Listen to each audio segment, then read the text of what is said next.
ചങ്ങനാശ്ശേരി അതിരൂപതാ ഭവനത്തിന്റെ പ്രവേശന കവാടമായ redemption jubilee memorial arch 90ന്റെ നിറവിൽ. ഈശോ മിശിഹായുടെ രക്ഷാകര രഹസ്യങ്ങളുടെ പൂർത്തീകരണത്തിന്റെ 19ാമത് ആഘോഷത്തിന്റെ സ്മാരകമായാണ് ഈ കവാടം പണികഴിപ്പിച്ചിട്ടുള്ളത്. മാർ കാളാശ്ശേരിയുടെ 75ാമത് ചരമവാർഷികം ആചരിക്കുന്ന ഈ വർഷം തന്നെ ഈ കവാടത്തിന്റെ നവതിയും ഇതോടൊപ്പം നിർമ്മിക്കപ്പെട്ട ചങ്ങനാശ്ശേരി പണ്ടകശാലക്കടവ് മാർ യാക്കോബ് കുരിശടിയുടെ നവതിയും ആചരിക്കപ്പെടുന്നു.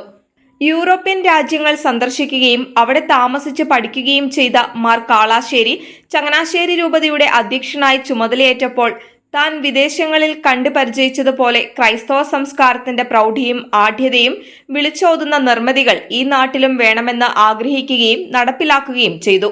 ഇപ്രകാരം ആദ്യമായി രൂപകൽപ്പന ചെയ്യപ്പെട്ട നിർമ്മിതിയാണ് ഈ കവാടം. ഈ ആർച്ചിൽ റിഡംഷൻ ജൂബിലി മെമ്മോറിയൽ എന്ന് ആംഗലേയ ഭാഷയിൽ മുൻവശത്ത് എഴുതിയിരിക്കുന്നു.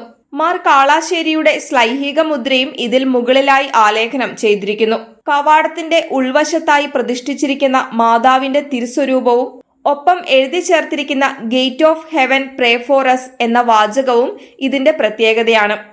സാധാരണ കവാടങ്ങളിൽ അവ പ്രതിനിധാനം ചെയ്യുന്ന സ്ഥാപനത്തിന്റെ പേര് എഴുതിയിരിക്കും. എന്നാൽ ഇതിൽ അപ്രകാരം രൂപതയുടെ പേര് എഴുതിയിട്ടില്ല എന്നതും ശ്രദ്ധേയമാണ്. വിദ്യാഭ്യാസ പ്രക്ഷോഭങ്ങൾക്കും വിമോചന സമരത്തിനും നസ്രാണി സമുദായത്തിന്റെ വിവിധ ഐതിഹാസിക മുന്നേറ്റങ്ങൾക്കും ഏറ്റവും അവസാനമായി പരലോകപ്രാപ്തനായ മാർ പൗവത്തിൽ പിതാവിന്റെ ശോകാർദ്രമായ വിടവാങ്ങലിനു വരെ സാക്ഷിയായ ഈ കവാടം തികഞ്ഞ തലയെടുപ്പോടെ ചങ്ങനാശ്ശേരിയുടെ നഗരഹൃദയത്തിൽ നിലകൊള്ളുന്നു.